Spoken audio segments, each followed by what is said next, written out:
Mind Mission, Tuesday, June 8th. Location, the Toad Bunker, on the Toad Count. Let's rock. There's a great book. I highly recommend this if you're going to take up the topic of hemispheric integration. Dr. Jill Taylor, a neuroanatomist at Harvard University, wrote an autobiographical account of a stroke in her left hemisphere. The title of the book is My Stroke of Insight, and it is quite accessible. It is written for the non-specialist general audience, and yet it is grounded, you might say it has the underpinnings or the fine granularity of knowledge underneath it is that of someone with a doctoral level knowledge of standard neuroscience. Dr. Taylor knows whereof she speaks, yet she describes her experience of having her left hemisphere go offline for a period of time. And she's able to describe it both in a very personal, experiential way, we might say in an inductive way, and she's also able to describe it in a theoretical way, in what we would call a deductive way. So it's very useful. And as far as I know, it is the only in-time account given by someone of those qualifications of such an event. These events are usually described externally by doctors, radiologists, therapists, attending others, trying to somehow penetrate into the personal experience by observing, by inferring what they believe is happening internally when one of the hemispheres goes offline. In Dr. Taylor's case, she's able to actually describe it in a first-person, sensory-specific account from the inside. I very, very much recommend this book, and every person engaged in NLP and NLP discussion should be reading it. There's another book that's also quite good, and it was written, I think, in '97, if I'm not mistaken, by Robert Ornstein, and that is The Right Mind. And he's also talking about what was known in the late '90s about the differences of hemispheric function, how the right and the left hemisphere differ. And they do differ in very significant ways. Although, yes, I will add a caveat at this point, there was some, I don't know how you would describe this, kind of folk thinking that came out of the 1970s, that people had a left brain and a right brain that were almost like independent units, that one was either thinking with one's left brain or one's right brain.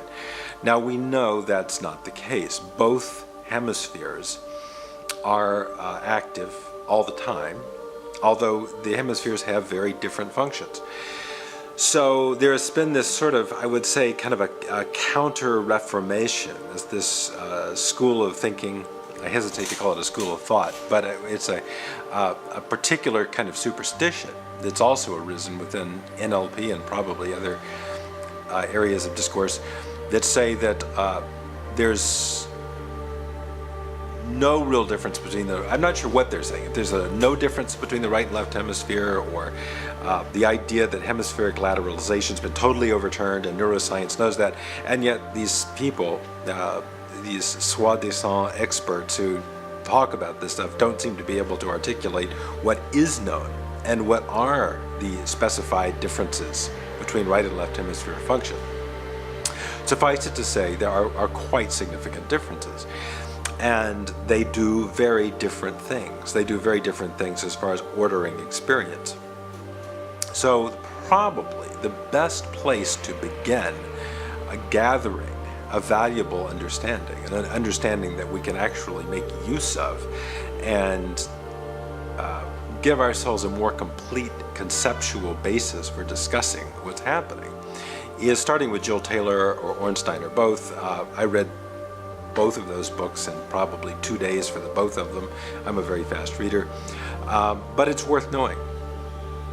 And I will somewhat conclude what I'm saying for this day with the observation that I believe many of the behavioral problems and attitudinal problems that we are faced with and problems of education have to do with a culture which has ungracefully slammed us to a great extent into imbalances between the left and right hemisphere. And I think what's happened is a healthy culture which coordinates left and right hemisphere action into a hemispheric harmony has split somewhat, and we have very, very left hemisphere areas of our culture, and that is dominated by what we would call an imbalanced, by a unilateralism on the left hemisphere or a unilateralism on the right hemisphere. So a lot of non-participatory entertainment culture, couch potato culture, vegetable culture,